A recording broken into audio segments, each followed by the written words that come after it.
মায়ার বিয়ে ঠিক শুরু হবে এমন সময় এক চাকর ছুটে এসে জানালো যে বর বিয়ে বাড়ি থেকে পালিয়েছে। সে বিশ্বাসই করতে পারল না এবং তাকে খুঁজতে তড়িমড়ি করে বাইরে আসলো, কিন্তু গেট থেকে বের হতেই দেখলো তার স্বামী বাইক চালিয়ে চলে যাচ্ছে। সে একবারও পেছনে না তাকিয়ে বিয়ে বাড়ি ছেড়ে চলে গেল। শাশুড়ি ছুটে এসে মায়াকে সান্ত্বনা দিয়ে বলল যে ছেলে ফিরলেই তাকে দিয়ে ক্ষমা চাওয়াবে, কিন্তু এর বদলে তারা খবর পেল যে সে মারা গেছে। পুলিশের এক বিশেষ অভিযানে সে নিহত হয়েছে। মায়ার একমাত্র সান্ত্বনা ছিল যে সে আগেই তার সন্তানের মা হতে চলেছিল। এরপর থেকে ওই সন্তানই তার একমাত্র ভরসা হয়ে দাঁড়ালো। চোখের পলকেই 4 বছর কেটে গেল। তাদের মেয়ে জন্মগত ইমিউন ডেফিসিয়েন্সিতে ভুগছিল এবং প্রায়ই তাকে হাসপাতালে ভর্তি করতে হতো। একদিন মায়া শুনল যে একটি কোম্পানি বিশেষ ইমিউন চিকিৎসার ওষুধ বানিয়েছে এবং সেই কোম্পানির সিইও হাসপাতাল পরিদর্শনে আসছেন। সে যদি সিইওকে তাদের হাসপাতালে বিনিয়োগ করাতে পারে তবে তার মেয়ের সুস্থ হওয়ার একটা আশা থাকবে। ঠিক তখনই মাস্ক পরা এক লোক তার পাশ দিয়ে হেঁটে গেল। চেনা অবয়ব দেখে মায়া ভাবল তার স্বামী হয়তো ফিরে এসেছে। সে উত্তেজনায় ছুটে গিয়ে লোকটিকে পেছন থেকে জড়িয়ে ধরল, কিন্তু লোকটি মাস্ক খুলতেই দেখলো তার সাথে স্বামীর কোনো মিল নেই। মায়া ক্ষমা চাইল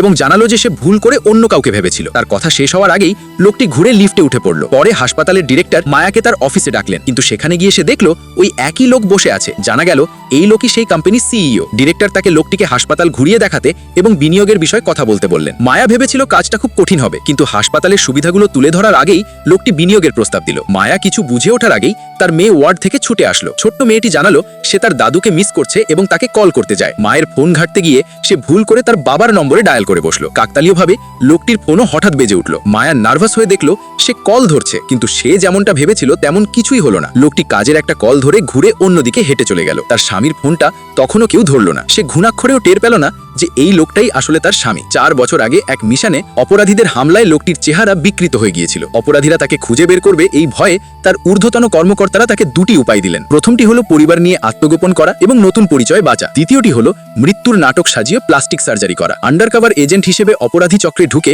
তাদের বিরুদ্ধে প্রমাণ জোগাড় করা। লোকটি চায়নি তার পরিবার সারা জীবন পালিয়ে বেড়াক, তাই সে বিনা দ্বিধায় দ্বিতীয় উপায়টিই বেছে নিল। প্লাস্টিক সার্জারির পর সে প্রায়ই লুকিয়ে তার স্ত্রীকে দেখতে যেত। সে নিজের পরিচয় প্রকাশ করতে পারত না, তাই সহকর্মীদেরই তার স্ত্রীর খেয়াল রাখতে বলতো। এমনকি এখন স্ত্রীর সাথে দেখা হওয়ার পরও তাকে না চেনার ভান করতে হলো। লিফটের ভেতর সে তার স্ত্রীর দেওয়া সেই তাবিজটা বের করলো, কিন্তু তার স্ত্রীর চোখে সেটা পড়ে গেল। সে কি আসলেই তার স্বামী কিনা তা জানতে সে মরিয়া হয়ে তার দিকে ছুটে গেল। তবে লিফটের দরজা খোলার পর দেখা গেল লোকটির হাতের সেই তাবিজটা একটা লাইটারে বদলে গেছে। মায়া মুহূর্তেই হতাশ হয়ে পড়ল।